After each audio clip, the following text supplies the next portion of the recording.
ازيكم عاملين ايه؟ تعالوا النهارده اوريكم تتبيله للبانيه هتعجبكم قوي وبجد هتحسوها مختلفه جدا. هنجيب بوله هنحط فيها كوبايه لبن وهنحط عليها نص كوبايه زبادي. بعد كده هنحط عليها عصير بصلايه مبشوره. بصلايه دي هنبشرها وناخد الميه بتاعتها، وهقول لكم هنعمل ايه بالباقي البصل اللي بشرناه.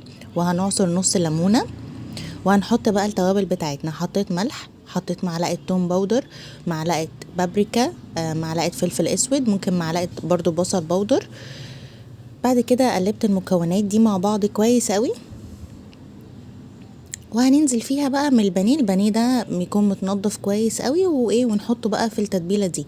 هنسيبه في الخليط ده لمده من ساعه الى لساعتين على الاقل، دي اقل حاجه نسيبه فيها.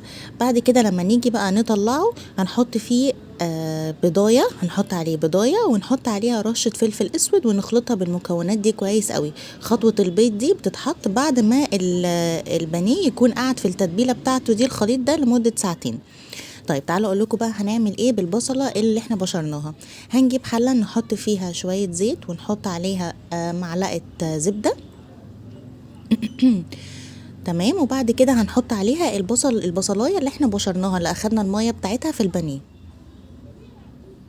بس كده.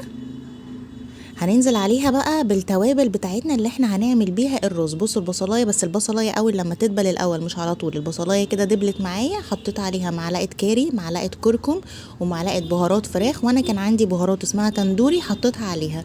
وحطيت عود قرفه، اللي ما عندوش التندوري مش مهم خالص. وبعد كده قلبتهم مع بعض قوي. اول ما تجانسوا كده وريحتهم طلعت، نزلت عليهم بالرز المغسول ورحت حطها عليهم. بنقلبهم كويس جدا مع بعض شوية على النار. وبعد كده بحط عليهم شوية صويا صوص. مفيش صويا صوص ممكن دبس رمان او عسل اسود، بيديه طعم حلو قوي. واحط عليه مكعب مرقة واحط المية بتاعتي واسيبه بقى ايه، يستوي على النار.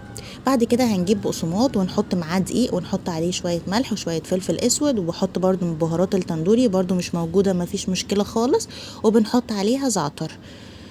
اللي عايز يعرف بهارات التندوري دي بنجيبها منين، ممكن بلاقيه انا بجيبها على طول من كارفور او من ابو عوف.